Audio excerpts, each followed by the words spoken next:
ଶତାବ୍ଦୀ ତଳେ ବାବୁ ପାଦ ଦେଲୁ ଧରା ପରେ ପ୍ରକୃତି ରାଣୀ ଯେ ଆଶୀର୍ବାଦ ଦେଲା ହସିଲା ବର୍ଷା ଛଳରେ। ତପ୍ତ ଧରାବକ୍ଷ ସୁଶୀତଳ ହେଲା, ହୃଦ ଭରିଲା ଶାନ୍ତିରେ। ଉଛୁଳିଲା ଘର, ଉଛୁଳିଲା ମନ କୁଆଁ କୁଆଁ ଶବଦରେ। ସବୁରି ମନରେ ଖୁସି ଭରିଦେଲୁ ତୋ ଧୀର ଆଗମନରେ। ଉଲ୍ଲସିତ ହେଲା ମା ମନ ମୋର ତୋ ଟିକି ଶରୀର ସ୍ପର୍ଶରେ। ମିଷ୍ଟାନ୍ନ ବଣ୍ଟାରେ ଲାଗିଲେ ତୋ ବାପା, ବୁଢ଼ୀମା ଅତି ଖୁସିରେ। ହସ୍ପିଟାଲ ଯିବା ପାଇଁ ସଜ ହେଲା ଅଡ଼ନାତି ଦେଖିବା ଆଶାରେ।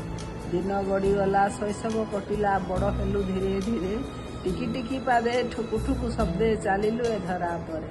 ଖେଳିଲୁ ବୁଲିଲୁ, ହସିଲୁ କାନ୍ଦିଲୁ, ଲୁଚିଲୁ ଚପଳତାରେ। ଧୂଳି ଖେଳ ଛାଡ଼ି ବିଦ୍ୟାଳୟ ପାଇଁ ଆଗେଇଲୁ ଧୀରେ ଧୀରେ।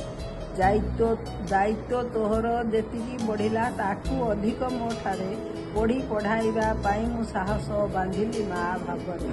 ଶ୍ରେଣୀ ପରେ ଶ୍ରେଣୀ ଉତ୍ତୀର୍ଣ୍ଣ ହୋଇ ତୁ ବଢ଼ିଲୁ ସନ୍ତର୍ପଣରେ। ଶେଷେ ସଫଳତା ହସ୍ତଗତ କଲୁ, ରହିଲୁ ଆମେରିକାରେ। ତୋର ସଫଳତା ପାଇଁ ମୋତେ ସ୍ୱର୍ଗ ମିଳିଗଲା ମହି ପରେ। ବାପାଙ୍କର ସବୁ ସମୟ କଟିଲା ସୀମାହୀନ ଆନନ୍ଦରେ।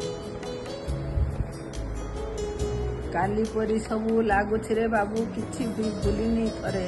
ଚଳଚ୍ଚିତ୍ର ପରି ନାଚି ଯାଉଅଛି ସଦା ମୋ ଆଖି ଆଗରେ।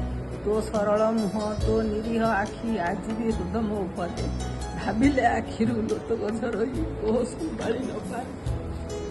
କେବେ କେମିତି ବଢ଼ିଲ ତିନି ଯାକ ବାପାଙ୍କ ଅନୁପସ୍ଥିତିରେ।